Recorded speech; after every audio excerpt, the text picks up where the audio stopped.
আয়াত ভিত্তিক তাফসীরের আজকের পর্ব সূরা আল বাকারা আয়াত নম্বর 7। আউযু বিল্লাহি মিনাশ শাইতানির রাজীম বিসমিল্লাহির রহমানির রহিম। দয়াময় পরম দয়ালু আল্লাহ নামে শুরু করছি।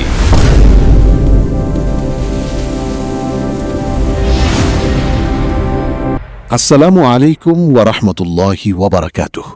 আপনার উপর শান্তি, আল্লাহর রহমত ও তার বরকত বর্ষিত হোক। আলহামদুলিল্লাহ।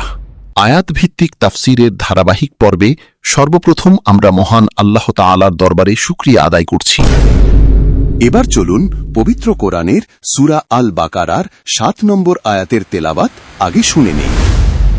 সূরা আল বাকারার 7 নম্বর আয়াতটি হল আগের 6 নম্বর আয়াতের সরাসরি পরিপূরক। 6 নম্বর আয়াতে বলা হয়েছিল যে হঠকারী ও জিদ্দি কাফেরদের সতর্ক করা বা না করা উভয়ই সমান, তারা ঈমান আনবে না। আর এই 7 নম্বর আয়াতে মহান আল্লাহ তাআলা ব্যাখ্যা করেছেন কেন তাদের মধ্যে এই চরম পরিণতি তৈরি হল। তাদের অন্তরের সেই ভয়াবহ পরিণতির কথা তুলে ধরা হয়েছে। সম্মানিত দর্শক, পবিত্র কোরআনকে আরও গভীরভাবে বুঝতে এবং প্রতিদিন একটি করে আয়াতের সহজ নির্ভরযোগ্য তাফসীর জানতে আয়াত ভিত্তিক বাংলা তাফসীর চ্যানেলটি সাবস্ক্রাইব করুন। ভিডিওটি আপনার কাছে উপকারী মনে হলে আপনার মূল্যবান মতামত কমেন্টে জানাতে এবং অন্যদের সঙ্গে শেয়ার করে কোরআনের আলো ছড়িয়ে দিতে ভুলবেন না। এখন আমরা সূরা আল বাকারার 7 নম্বর আয়াতটির তেলাওয়াত শোনার পর এই আয়াতের তাফসীর গভীর মনোযোগ দিয়ে শুনব ইনশাআল্লাহ। খাতামাল্লাহু আলা কুলুবিহিম ওয়া আলা সামঈহিম ওয়া আলা আবসারিহিম গিশাওয়াহ ওয়া লাহুম আযাবুন আযীম। এই আয়াতের অর্থ বা অনুবাদ: আল্লাহ তাদের অন্তরে এবং তাদের কানে মোহর মেরে দিয়েছেন, আর তাদের চোখের ওপর রয়েছে পর্দা, এবং তাদের জন্য রয়েছে মহাশাস্তি। এখন আমরা সূরা আল বাকারা আয়াত নম্বর 7 তাফসীর গভীরভাবে বুঝি। এই আয়াতটি হল আগের 6 নম্বর আয়াতের সরাসরি পরিপূরক। 6 নম্বর আয়াতে বলা হয়েছিল যে হঠকারী ও জিদ্দি কাফেরদের সতর্ক করা বা না করা উভয় সমান, তারা ঈমান আনবে না। আর এই 7 নম্বর আয়াতে মহান আল্লাহ তাআলা ব্যাখ্যা করেছেন কেন তাদের মধ্যে এই চরম পরিণতি তৈরি হল। তাদের অন্তরের সেই ভয়াবহ পরিণতির কথা তুলে ধরা হয়েছে।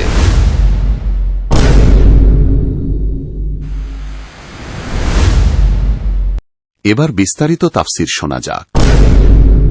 এই মহান আয়াতের গভীর ও গুরুত্বপূর্ণ অর্থকে 3টি সহজ ধাপে বা অংশে বোঝা যাক। 1. অন্তরে ও কানে মোহর মারার অর্থ। সাধারণভাবে প্রশ্ন উঠতে পারে, আল্লাহ নিজেই যদি তাদের অন্তরে মোহর মেরে দেন তবে তাদের দোষ কোথায়? মূল সত্য হল, আল্লাহ কিন্তু শুরুতেই কারো অন্তরে মোহর মেরে দেন না। এই মোহর মারার কাজটি কাফেরদের নিজেদের আচরণ ও হঠকারিতার সরাসরি ফলাফল। মানুষ যখন দিনের পর দিন সত্যকে জেনে বুঝে অস্বীকার করে, অহেতুক অহংকার করে এবং পাপে নিমজ্জিত থাকে, তখন আল্লাহর নিয়ম অনুযায়ী তাদের অন্তরের সত্য গ্রহণের ক্ষমতা নষ্ট হয়ে যায়। ঠিক যেমন কোনো পাত্রকে উল্টে রাখলে তাতে পানি পড়ে না, তেমনি তাদের সত্য বোঝার অনুভূতির মুখ বন্ধ হয়ে যায়। 2. চোখের ওপর পর্দা। তারা চোখ দিয়ে বিশ্বজাহানে আল্লাহর হাজারো কুদরত ও নিদর্শন দেখে, নবীর সত্যতা প্রত্যক্ষ করে, কিন্তু চাওবা বা হেদায়েতের নিয়তে তা দেখে না। ফলে তাদের বাহ্যিক চোখ খোলা থাকলেও আত্মিক চোখের ওপর অন্ধত্বের পর্দা পড়ে যায়। সত্য তাদের সামনে থাকা সত্ত্বেও তারা তা দেখতে পায় না। 3. পরিণতি বা মহাশাস্তি। যারা আল্লাহর দেওয়া বুদ্ধি, কান ও চোখ, এই মহান নিয়ামতগুলোকে সত্য সন্ধানে ব্যবহার না করে সত্যের বিরুদ্ধে ব্যবহার করে, আখেরাতে তাদের জন্য নির্ধারিত রয়েছে আযাবে আজিম বা চরম ও কঠিন শাস্তি। এই আয়াতের মূল শিক্ষা হচ্ছে: 1. সত্য গ্রহণের মানসিকতা থাকা। সত্য আসার সাথে সাথে তা মেনে নেওয়া উচিত। বারবার সত্যকে অবহেলা বা ঠাট্টা বিদ্রুপ করলে একসময় অন্তর শক্ত হয়ে যায় এবং সত্য গ্রহণের তৌফিক চিরতরে হারিয়ে যায়। 2. অন্তর পাপাচার থেকে মুক্ত রাখা। গুনাহ করতে করতে মানুষের অন্তরে কালো দাগ পড়ে যায়, তাই নিয়মিত ইস্তেগফার ও তাওবা করে অন্তরের আয়নাকে পরিষ্কার রাখা অত্যন্ত জরুরি। এখন আমরা আয়াত নম্বর 5 থেকে 7 পর্যন্ত এই কয়েকটি আয়াতের চিত্র যদি দেখি তাহলে দেখতে পাই, আয়াত নম্বর 5-এ বলা হয়েছে মুমিন মুত্তাকিরা আল্লাহর পক্ষ থেকে হিদায়াতের উপর রয়েছে এবং তারাই প্রকৃত সফলকাম। আয়াত নম্বর 6-এ দেখতে পাই এর বিপরীতে এমন কিছু মানুষ আছে যারা সত্যকে প্রত্যাখ্যান করে কুফুরিতে অটল থাকে। তাদের সতর্ক করা হলেও তারা ঈমান গ্রহণ করতে চায় না। আর এখন আয়াত নম্বর 7-এ বলা হচ্ছে সত্য প্রত্যাখ্যানের এই ধারাবাহিকতার পরিণতি হল তাদের অন্তর ও শ্রবণ শক্তির ওপর মোহর এবং চোখের ওপর পর্দা পড়ে যায়, আর তাদের জন্য রয়েছে মহাশাস্তি। এই আয়াত আমাদের শেখায় যে অন্তরকে গুনাহ ও অবাধ্যতার মাধ্যমে কঠিন করে ফেলা যাবে না। কোরআনের আয়াত শুনে নিজের জীবন সংশোধনের চেষ্টা করতে হবে। সত্য সামনে এলে নিজের অহংকারকে নয়, আল্লাহর নির্দেশকে প্রাধান্য দিতে হবে। ঈমানের ওপর অটল থাকা আল্লাহর বড় নিয়ামত, তাই তা ধরে রাখার জন্য নিয়মিত দোয়া করতে হবে। এখন আসুন এই আয়াতের সাথে মিলিয়ে নিজেকে একবার প্রশ্ন করি, আমি কি সত্য জানার পরও নিজের অহংকারের কারণে তা মেনে নিতে কখনো দ্বিধা করি? কোরআনের কোনো আয়াত আমার ভুল ধরিয়ে দিলে আমি কি নিজেকে সংশোধন করি? আমার গুনাহগুলো কি ধীরে ধীরে আমার অন্তরকে কঠিন করে দিচ্ছে? আমি কি আল্লাহর কাছে নিয়মিত দোয়া করি যেন তিনি আমার অন্তরকে হেদায়াতের ওপর অটল রাখেন? একটি হৃদয়স্পর্শী ভাবনা হল, সবচেয়ে ভয়ঙ্কর অন্ধত্ব চোখের অন্ধত্ব নয়, বরং সত্য সামনে থাকার পরও অন্তর দিয়ে তা দেখতে না পারা। আমরা যেন কখনো এমন অবস্থায় না পৌঁছাই যে কোরআনের আয়াত আমাদের সামনে পড়া হচ্ছে, সত্য আমাদের কানে পৌঁছাচ্ছে, অথচ আমাদের অন্তর তা গ্রহণ করছে না। আজ আমাদের অন্তর জীবন্ত আছে, তাই আজই আল্লাহর দিকে ফিরে আসার সময়। কারণ হিদায়াতের সবচেয়ে বড় নিয়ামত হল সত্যকে চিনে তা গ্রহণ করার তৌফিক পাওয়া।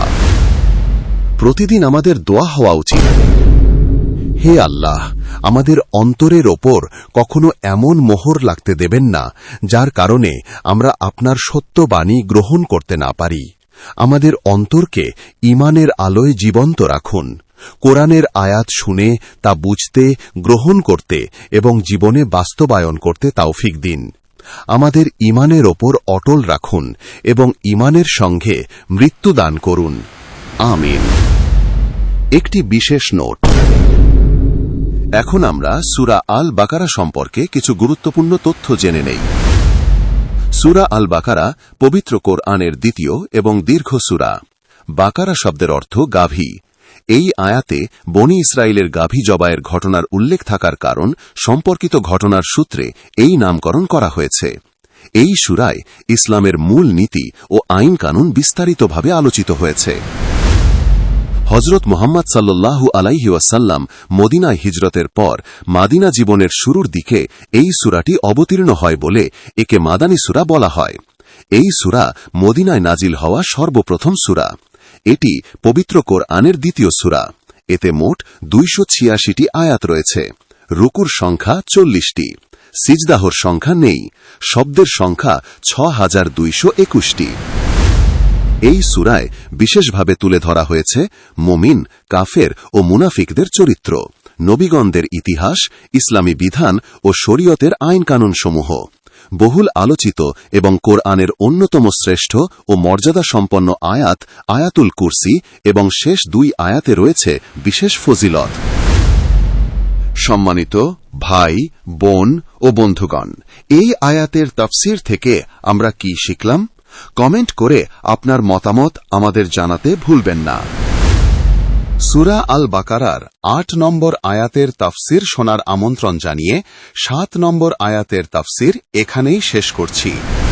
কোরআনের প্রতিটি আয়াতের তাফসির জানতে আমাদের পূর্ববর্তী ধারাবাহিক পর্বগুলো দেখুন এবং পরবর্তী পর্বগুলোর সাথেও যুক্ত থেকে নিয়মিত আয়াতভিত্তিক তাফসিলের সঙ্গেই থাকুন।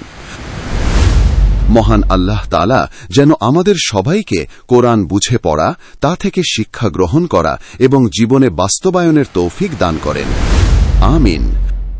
আমাদের পরবর্তী তাফসির সূরা আল বাকারাহ, আয়াত নম্বর 8।